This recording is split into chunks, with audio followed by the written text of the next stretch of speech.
시간 혼자 공부하는 시간을 갖자입니다. 지금 제가 시험을 준비하는 건 100m 달리기 기록을 재는 거라고 생각을 했거든요. 그래서 오프라인이나 온라인으로 듣는 강의들은 그냥 워밍업 정도, 산책하는 정도라고 생각했습니다. 100m 달리기에서 원하는 기록을 내려고 하면 그만큼 따르는 또 훈련이 필요하다고 생각하거든요. 그게 바로 하루에 3시간씩 자기만의 방법으로, 자신만의 노력으로, 오직 스스로의 힘으로 이 공부를 하고 습득하고 이해하려고 하는 노력들이 꼭 필요하더라고요. 그래서 3시간 인강 본게 공부하는 시간은 절대 아니라고 생각합니다. 그냥 워밍업 했는 거라고 생각하시고, 그 이후에 하는 공부가 진짜 공부라고 생각하시는 게 좋을 것 같습니다. 그래서 시간 계획을 짤 때 하루에 적어도 3시간은 제 시간에 자기 시간 가질 수 있으면 참 좋을 것 같습니다.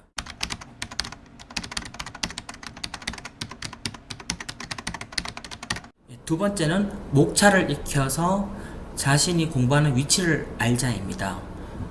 목차를 보면 구조적으로 공부를 할 수 있고 구조적으로 학습할 수 있습니다. 제일 좋은 점은 출력하기 너무 좋아요. 자신이 필요한 지식을 그대로 뺏어 쓸 수 있습니다. 왜냐하면 예를 들어서 민법이 있으면 민법에는 일반법, 지상권이 있는 물권법, 계약법, 그 다음에 민사특별법도 있고 이렇게 나눠지는데, 민사특별법에는 상가 임대차 보호법이 있고 주택 임대차 보호법이 있다 이렇게 나올 거고요. 또 물권법에는 지상권도 있고 물권 지상권도 있고 법정 지상권도 있고 등등등등 또 나오겠죠. 그 다음에 계약법에도 또 계약에 관한 것들에 대한 또 나열되어 있는 법들이 있단 말입니다. 그런 것들 차근차근 공부하면 나중에 자기가 필요할 때 연상되는 게 나뭇가지처럼 쭉 올라오면서 자기가 필요한 지식들을 바로 습득했는 것들을 출력해서 바로 사용할 수 있거든요. 그래서 목차를 최대한 많이 보고 공부하고 복습하는 게 정말 중요하다고 생각합니다.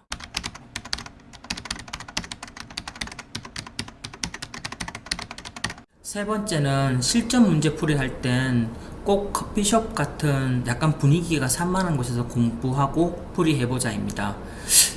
실제 시험장에 가보면 되게 어수선해요.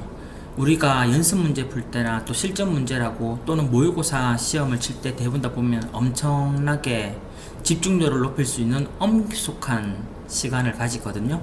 근데 실제로 시험장에 가보면 되게 어수선해요. 분위기가 되게 산만하고요. 또는 외부적인 소음도 많이 들을 때도 있고, 그런 관과 안에서도 집중력을 잃지 않을 방법들을 잘 간과하시고 습득하셔야 됩니다. 그게 시험장에서 절대 당황하지 않게 될 거고요. 그래서 시간 내에서 그 시험 문제를 다 풀 수가 있을 겁니다. 그래서 제 생각에는 이게 굉장히 중요하다고 생각해요.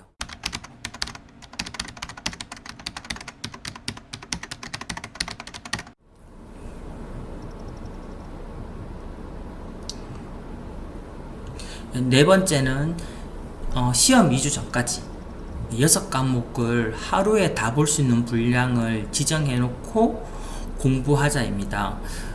사실 저는 이 책을 공부할 때 한 20%는 포기를 했었어요.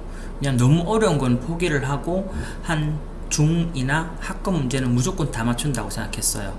왜냐하면 거기서 나온 문제 중에서 분명히 제가 풀지 못하는 문제도 있을 거고, 그 다음에 중상 정도는 제가 무조건 맞춰야 된다고 생각을 했었습니다. 그래서 거기에 목표를 두고 한 20%는 포기하고 80%에 집중을 많이 했고요. 그 80%에서도 적어도 여기서 70%는 제가 완벽하게 할 수 있겠다는 생각으로 그렇게 공부를 했었어요. 그렇게 해서 시험장 가서는 한 60% 정도 제가 확실히 문제를 맞추고 나온다고 생각했거든요. 이게 왜 이렇게 말씀드리냐면 우리가 치는 시험을 보면 객관식입니다. 1번, 2번, 3번, 4번, 5번이 정확하게 80문제면 80문제 안에 정확하게 5등분해서 나눠져 있거든요. 그래서 60문제 정도 또는 50문제 정도 풀었다 하면은 그 다음부터 모르는 문제가 있을 때는 자기가 제일 사용하지 않았던 번호들은 포기하고 다른 별로 나타나지 않았던 번호들을 그냥 찍으면 정답일 확률이 되게 높거든요. 그래서 80% 공부를 하는 게 정말 중요한 것 같습니다. 그래서 이거를 꼭 말씀드리고 싶었어요.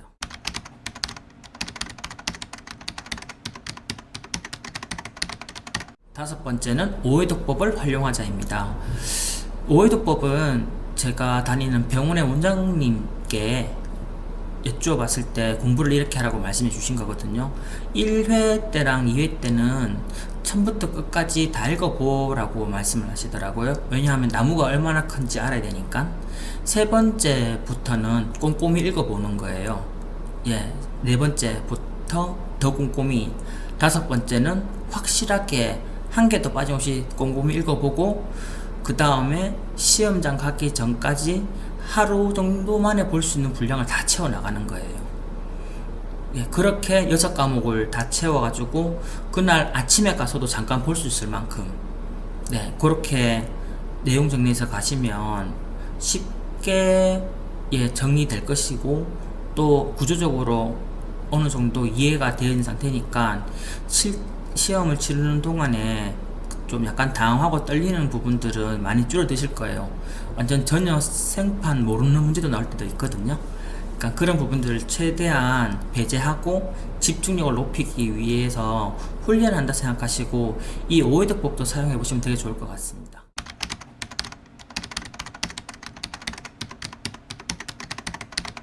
여섯 번째는 자신의 경험을 이미지화하여서 연상되도록 익히는 게 굉장히 중요한 것 같습니다.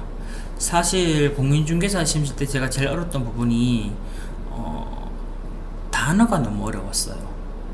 예, 뭐 법정지상권 이런 것도 너무 어려웠고요. 물권법 이런 뜻도 뭔지 모르겠고, 너무 생소한 단어들이 많고 법이랑 제도에 대해서 많이 나열되어 있고요. 또 판례도 되게 많이 있고, 그 다음에 다 법률적인 부분들이 워낙 많기 때문에 이거를 일일이 다 익히기 너무 괴로운 거죠. 그래서 이거를 쳐내는 방법들은 어떤 방법이 있었냐면, 저는 공부할 때 이해 한 단을 쳐낸다고 보통 표현하는데 뭐 많이 거칠었다면 죄송합니다.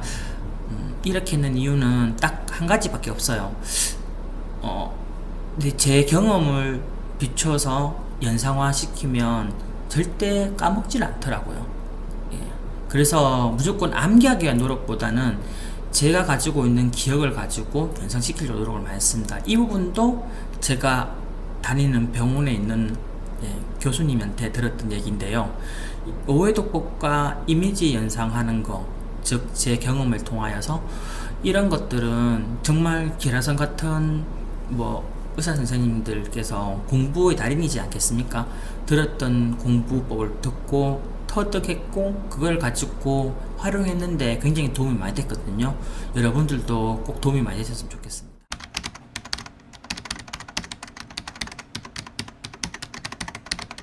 마지막 일곱 번째입니다. 공부하는 것은 밑 빠진 독에 물 붓는 거랑 비슷합니다. 이렇게 물을 채워두면 일정 시간이 지나면 계속 빠져나가잖아요. 똑같아요. 공부도 물을 계속 채워넣는데 계속 빠져나가죠. 근데 제가 채워넣는 게 많을수록 빠져나가는 것보다 물이 채워져 있는 단계가 높아져 있겠죠. 그래서 제 목표는 그거였어요. 공인중개사 시험 치는 당일날 커트라인 넘을 만큼만 물을 한껏 붓자. 그래서 일정적으로 빠지는 부분들은 포기하고 제가 할 수 있는 부분들까지는 최대한 물을 많이 넣자 이거였어요. 그래서 시험 치기 전날은 컨디션 관리를 위해서 굉장히 푹 잤던 걸로 기억을 해요. 뭐 이건 팁은 아닙니다만은 심지어 저는 신경안정제를 먹고 잠을 푹 자고 그 다음날 시험을 쳤거든요. 뭐 이거 신체 구종상 또 몸이 안 좋으니까 먹는 약이지만 사실 뭐 어떻게 해서라도 그날만큼은 좀 푹 자는 게 중요한 것 같아요. 그 다음날 아침에 시험 치러 갔을 때 컨디션이 굉장히 중요하다고 생각합니다. 네, 이상으로 7가지 정도 알려드렸는데요. 아마 조금 팁이 되셨으면 좋겠습니다. 근데 이렇게 적용해서 모든 공부를 지금 하고 있거든요. 뭐 수학도 과학도 뭐 물리나 이런 것들 공부할 때도 그렇게 하고 있는데 정말 너무 큰 공부가 되더라고요. 이게 처음이 어려운데 이 기초훈련을 탄탄히 하셔가지고 꼭 좋은 결과를 내셨으면 좋겠어요. 모든 어느 곳에든지 다 적용할 수 있는 거거든요. 모든 분야에도. 제 생각입니다. 물론 특수한 경우도 있겠죠.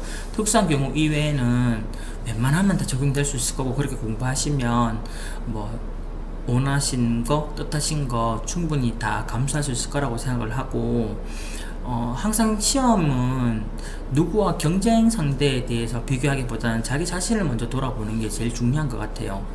예, 다른 사람과 비교하는 거는 저 사람이 잘하는 데를 비교하는 게 아니라 저 사람과 나와의 차이점을 보는 거죠. 예, 그 차이점 자체에 대해서 어떻게 장점을 살릴 것인가를 아는 게 중요한 것 같아요. 그렇게 나가다 보면은 아마 좋은 결과가 있을 거라고 생각합니다. 이렇게 제가 말씀드린 이유는 제가 몸이 안 좋잖아요. 그럼에도 불구하고 이런 거 활용하니까 자격증을 딸 수 있더라고요. 그러니까 너무 어렵게 생각하지 마시고, 또 너무 힘들다고 생각하지도 마시고, 그냥 꾸준히 밀고 나가면 원하신 거 다 이룰 수 있으시니까, 인생을 포기한다든가 낙담해서 쓰러져 계시는 그런 모습들을 제가 좀 안 봤으면 해서, 그런 것 좀 줄이고자 해서 이렇게 영상을 올립니다. 좀 부족하지만 이제 팁이 꼭 되셨으면 좋겠고, 이 팁 가지고 꼭 좋은 성과 내시고, 또 좋은 성과 내신다면 저한테 알려주시면은 제가 너무 고마울 것 같아요. 예, 오늘은 이 영상으로 마치고, 다음부터는 뭐 일상 브이로그나 아니면 제 주위에 있는 지인들하고 인터뷰도 해보고, 아니면은 소박하게 브이로그처럼 뭐 등산 가는 것들이나 만나서 차를 먹으면서 뭐 또는 카페에 가서 좋은 분위기에 서로 얘기하는 것들, 이런 것들 공유하도록 할 테니까 그것도 많이 지켜봐 주시면 고맙겠습니다. 조금씩 나아지는 그런 유튜버가 되도록 노력하겠습니다. 앞으로 잘 부탁드리겠습니다. 감사합니다.